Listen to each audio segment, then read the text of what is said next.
I realized that God wasn't going to give me a get out of jail free card. And from the time I was born into the time I was 19 years old, my life had these hurdles. I constantly hit obstacles, obstacle after obstacle after obstacle. And I had to figure out how to manage suffering, how to deal with it, because it'd be part of my life forever. At least that's what I thought. So in order to deal with it, I had to be able to conquer it and overcome it and deal with it and know that in this suffering, there has to be some kind of growth. With every obstacle, I look at it as friction now. Without friction, there is no growth. You have to have friction in your life to grow. So I started looking at all these different things versus the woe is me mentality. Like, oh my God, look at my life. My life's so, I come from this family. I'm being beaten. I'm being abused mentally, physically. I started looking at it as the perfect trial ground. So I had to flip it upside down and say, okay, I'm suffering tremendously, mentally. Use this to your advantage versus your disadvantage. So that's what I did. Versus looking at it as like, oh my God, woe is me, I'm never gonna get out of here. I looked at it as, okay, hang on a second. If I can overcome this, if I can find some power in this, some way to get through this, that right there will be the fuel for the rest of my life. And so I found great strength in suffering. Great strength in it because why? Through all of that, it started to callous my mind over the victim's mentality. This whole thing about suffering, yeah, it sucks. Really bad. Really, really bad. But we all live on this side of suffering. On this side. This nice box that's very comfortable, that we know when everything's gonna happen. We're in it, it's good. We know how everything's gonna turn out. It's those few people who are willing to go on this side of suffering. And once they get through that, ask him how he feels now. His mind, how far he grew. In that short period of time, he grew so much more than the normal person because he was willing to go outside himself. Because on the other end of suffering is greatness. It's not over here. So a whole bunch of us, we put ourselves in this great box. And in that box, there's no suffering in it. So what we do is we shelter ourselves from greatness. So for me, for instance, I was 300 damn pounds at one time in my life. Sprayed for cockroaches, made $1,000 a month. I was living in that box. I would sometimes look over the box and I saw hell, suffering, storms, avalanches, tornadoes. I don't want to go over there, but I knew if I can get through that mentally, on the other side was a 185-pound person who was a Navy SEAL, went through Ranger School. Only person to do this, only person to do that, only person to do this. But that's through all of that. All that you have to go through. So you peek over the box and you go back in and say, oh, I'm okay being 300 pounds, making $1,000 a month. I'm okay over here. And on the other side is where you really start your journey. People think they start their journey because they're born. No, there's a lot of people in graves who have lived 100 years and have never started their real journey. Your real journey starts when you go outside that box and you start climbing mountains. You start climbing mountains. And you think you're at the top of the mountain, you go down the other side of it, think I'm here, and you look up, there's another mountain. And it goes on, and it goes on, and it goes on. And just when you're getting ready to quit, you crest that final mountain, you get down and you look, and there you are. And it starts to make sense to you then. Some criticize my level of passion, but I'm not down with the prevailing mentalities that tend to dominate American society these days. The ones that tell us to go with the flow or invite us to learn how to get more with less effort. That shortcut bullshit. The reason I embrace my own obsessions and demand and desire more of myself is because I've learned that it's only when I push beyond pain and suffering, past my perceived limitations, that I'm capable of accomplishing more, physically and mentally, in endurance races, but also in life as a whole. And I believe the same is true for you. The human body is like a stock car. We may look different on the outside, but under the hood, we all have huge reservoirs of potential and a governor impeding us from reaching our maximum velocity. In a car, the governor limits the flow of fuel and air so it doesn't burn too hot, which places a ceiling on performance. It's a hardware issue. The governor can easily be removed. And if you disable yours, watch your car rocket beyond 130 miles per hour. It's a subtle process in the human animal. Our governor is buried deep in our minds, intertwined with our very identity. It knows what and who we love and hate. It's read our whole life story and forms the way we see ourselves and how we'd like to be seen. It's the software that delivers personalized feedback in the form of pain and exhaustion, but also fear and insecurity. And it uses all of that to encourage us to stop before we risk it all. But here's the thing, it doesn't have absolute control. Unlike the governor in an engine, ours can't stop us unless we buy into its bull and agree to quit. Sadly, most of us give up when we've only given around 40% of our maximum effort. Even when we feel like we've reached our absolute limit, we still have 60% more to give. That's the governor in action.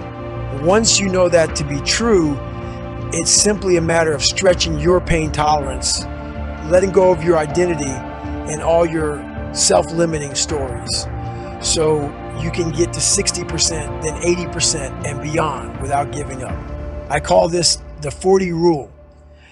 And the reason it's so powerful is that if you follow it, you will unlock your mind to new levels of performance and excellence in sports and in life. And your rewards will run far deeper than mere material success. The 40 rule can be applied to everything we do, because in life, almost nothing will turn out exactly as we hope. There are always challenges, and whether we are at work or school or feeling tested within our most intimate or important relationships, we will all be tempted to walk away from commitments, give up on our goals and dreams, and sell our own happiness short at some point, because we will feel empty, like we have no more to give, when we haven't tapped even half of the treasure buried deep in our minds, hearts, and souls. Never pick the easy road. Never.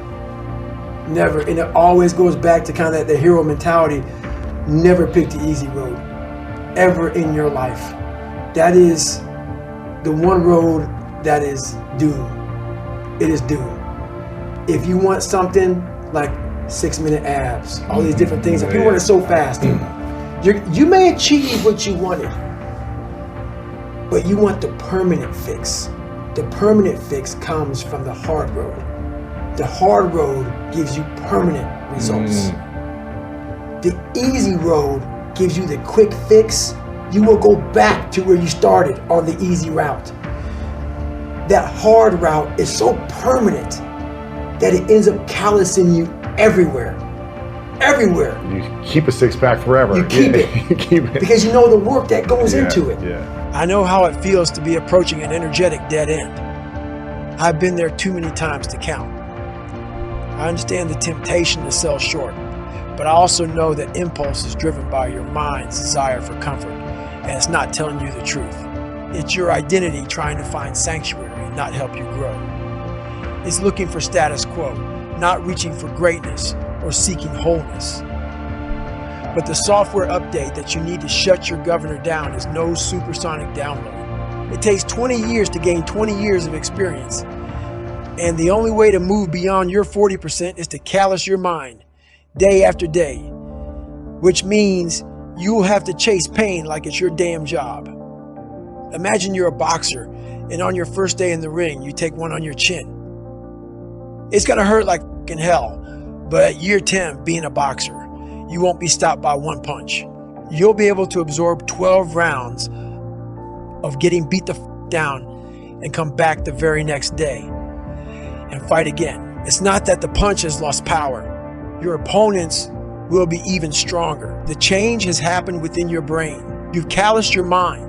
Over a period of time, your tolerance for mental and physical suffering will have expanded because your software will have learned that you can take a hell of a lot more than one punch. And if you stay with any task that is trying to beat you down, you will reap rewards. Not a fighter. Say you like to run but have a broken pinky toe. I'll bet if you continue running on it, pretty soon you'll be able to run on broken legs. Sounds impossible, right? I know it's true because I've run on broken legs, and that knowledge helped me endure all manner of agonies on the ultra circuit, which has revealed a clear spring of self-confidence that I drink from whenever my tank is dry.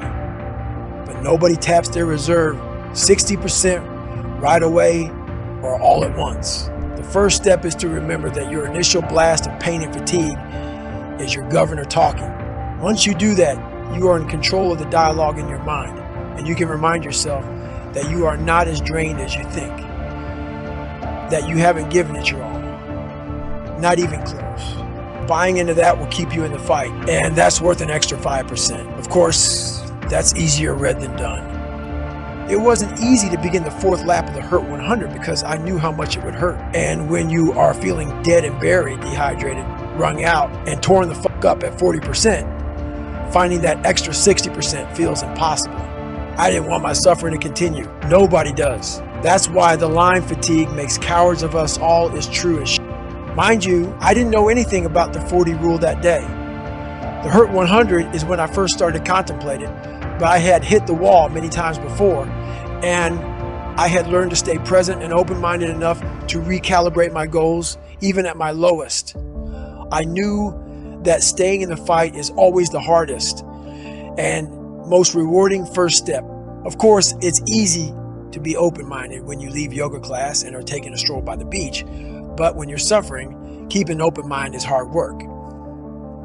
The same is true if you're facing a daunting challenge on the job or at school. Maybe you're tackling a 100-question test and know that you've bricked the first 50. At that point, it's extremely difficult to maintain the necessary discipline to force yourself to keep taking the test seriously.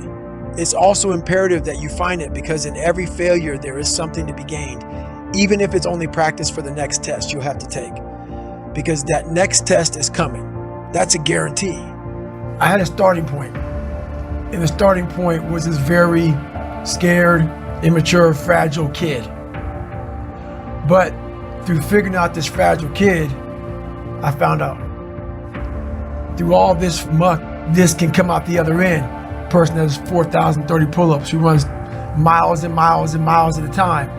But we all have these abilities, not just to run and do pull-ups, but these abilities that once we go back into our dark holes, that a lot of us have. A lot of us come from, insecurities, a lot of issues, but we don't want to visit that place. Place is scary. Place is something that we want to forget about.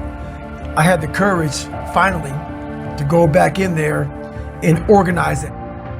Get it organized in my mind and figure out, where to start from. So, but the journey led me to the so-called superhuman stuff that I do now. For me, my routine is every night I stretch out. And I stretch out for 2 or 3 hours every single night without fail. Yeah. And while I'm stretching out, I'm thinking about my plan for the next day. And I'm thinking about all these different obstacles that may come up. So basically, a lot of us aren't prepared for life. We get up willy-nilly and just hope life is going to happen. It is going to happen, but it's going to happen with a prepared mind or an unprepared mind. Most people attack life with an unprepared mind. What I do is I try to account for all things that could happen, might happen, probably will happen, and then the unknowns. So basically, I can't account for everything, but I do know there could be some things that come up in life that you need to be ready for. I know for a fact I'm not going to run a workout tomorrow. Therefore, I'm preparing my mind for that. I don't want to do that. I know tomorrow will come with some difficult decisions to make. It may come with getting a phone call saying someone died, this happened, that happened. I'm always preparing myself, not in a morbid way, but just like, look, man, be ready for life. Don't let life just start attacking you left and right. Make sure that you start to build a mental armor, so then you're ready for life. And that comes with a very physical way, and the physical helps out the mental.